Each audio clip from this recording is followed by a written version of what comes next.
2026 মাধ্যমিক সিন আর রানার গাইড থেকে এসছে। গত বছর আমি সাজেশন দিয়েছিলাম, সেটাই কিন্তু এসছে।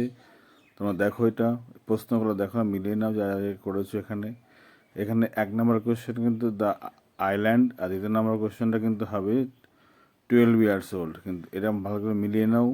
আর দেখো C নম্বর কোয়েশ্চেনটা হবে, দেখো C নম্বর কোয়েশ্চেন তুমি করবে এখানে sister of the nighter father.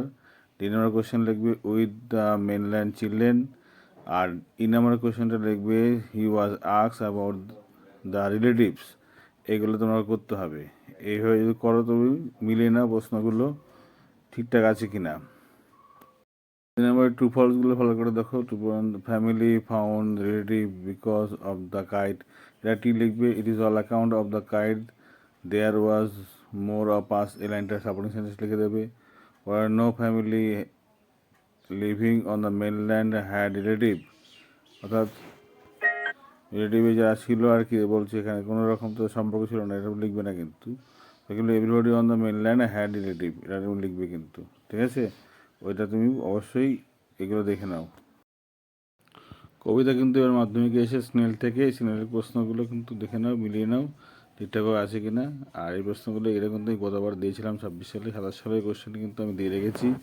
তোমরা ভিডিও দেখো, দেওয়া আমি দিয়েছি, আপলোড করে দিচ্ছি, সেটা তোমরা দেখে নাও, সাজেশন পেয়ে যাবে। কিন্তু 1 নম্বর কোশ্চেনটা কি লিখবে বলছে, এখানে লিখবে 4 নম্বরটা ইট ইজ হিজ হাউস, এটা লিখে দেবে। আর পরের কোশ্চেনটা দেখো আমরা দেখে নিচ্ছি। আগে এই পার্টগুলো পরপর খাতাগুলো এ করে দেখে মিলিয়ে নাও কতটা পেতে পারো তুমি। পরে দেখো B নম্বরে তুমি যেটা করবে, B নম্বরে এখানে হবে ডিসপ্লেজার। তারপরে দেখো C নম্বরটা তুমি করবে এখানে যে লাইকলি টু হ্যাভেন সুন। আবার D নম্বরে তুমি করবে এখানে উইথ নান। বিয়ের 1 নম্বর কোয়েশ্চেনটা what does the snail do when it meet another snail. এখানে দেখো কী কী লিখেছো তোমরা। When it meet another snail it also feed it's ফাস্টার, এইভাবে কিছু একটা লিখতে হবে। তোমরা কী লিখেছো তোমরা জানা, মিলিয়ে দেখো ঠিকঠাক লিখেছো কিনা।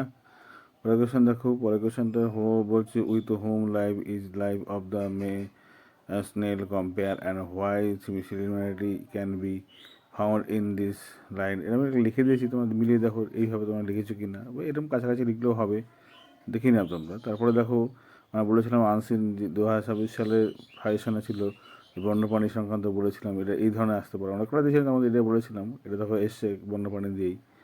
তারপরে দেখো এখানে আনসিনে কিছু প্রশ্নপত্র সেগুলো দিয়েছি, এগুলো সলভ করা ছিল, তোমরা দেখে নেবে। তোমরা কী করেছো তোমরা ভালো জানো সেটা। আর এইগুলো তো আনসিন দেখে দেখে করতে হয়, সেই বিষয়ে আমি প্রশ্ন দিলাম না। তোমরা এগুলো করে নাও, এগুলো ঠিক আছে, এগুলো আমি আর দিলাম না, সেগুলো তোমরা করে নাও। এখানে আমার গ্রামাটিক্যাল যে একটা পার্ট আছে, সেই পার্টগুলো আমি দেখাবো আর কি। এই পার্টটা তোমার দেখাচ্ছি না। গ্রামাটিক্যাল পার্টে দেখো এখানে রয়েছে, এখানে বলেছে যে আর্টিকেল প্রিপোজিশন। দেখো এখানে আমি তার মধ্যে টেন্স রয়েছে, দেখো 4 নম্বরে প্রথমটা কাম হবে, পরেরটা হ্যাড বিন হবে, পরেরটা হ্যাড বিন স্টেইং। কী করেছে দেখে নাও তো তোমরা একটু। 5 নম্বরে মিলিয়ে রাখো কী করেছো। 5 নম্বরে আর্টিকেল প্রিপোজিশন রয়েছে, এখানে কী করেছো। এখানে প্রথমে আমি দা, তারপরটা কিন্তু অবশ্যই ফর, তারপরে কিন্তু ইন ব্যবহার করতে হবে। তোমরা কী করেছো এটা মিলিয়ে দেখার একটা প্রশ্ন আছে, তোমরা দেখে নাও, বা মনে পড়ছে না দেখে নাও। যদি পেয়ে থাকে ভালোই, এর বিষয়টা দেখে মিলিয়ে নিতে পারবে আর কি।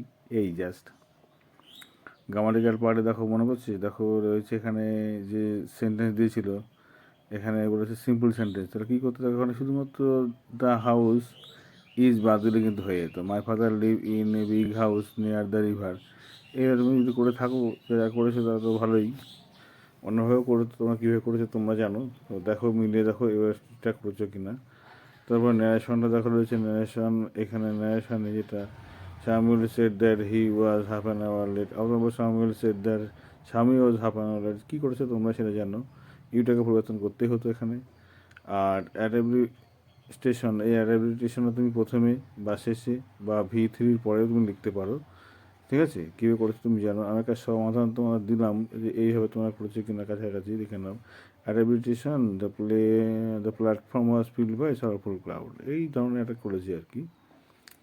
আচ্ছা, এবার তোমরা দেখো আনসিনের যে পার্টটা পরে দেখাচ্ছি।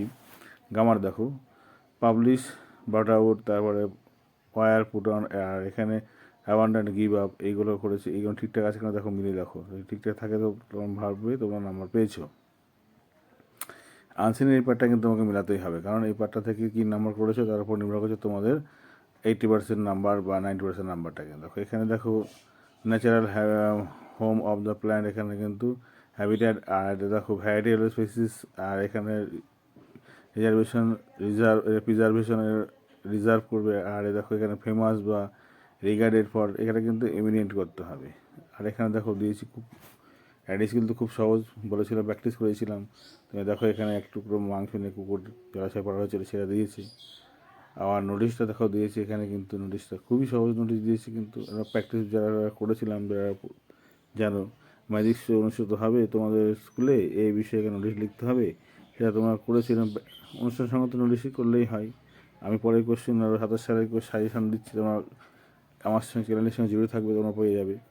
আঁকাতে ভাগে চিঠি লিখতে হবে বৃক্ষরোপণ সম্পর্কে, তার উপযোগিতা সম্পর্কে বর্ষাকালে, আর তার উপদেশ দিয়ে কিছু চিঠি লেখা আর কি লিখতে হবে। আর আমি আগামী বছরের জন্য সাজেশন অলরেডি দিয়ে দিচ্ছি, তোমরা দেখে নাও।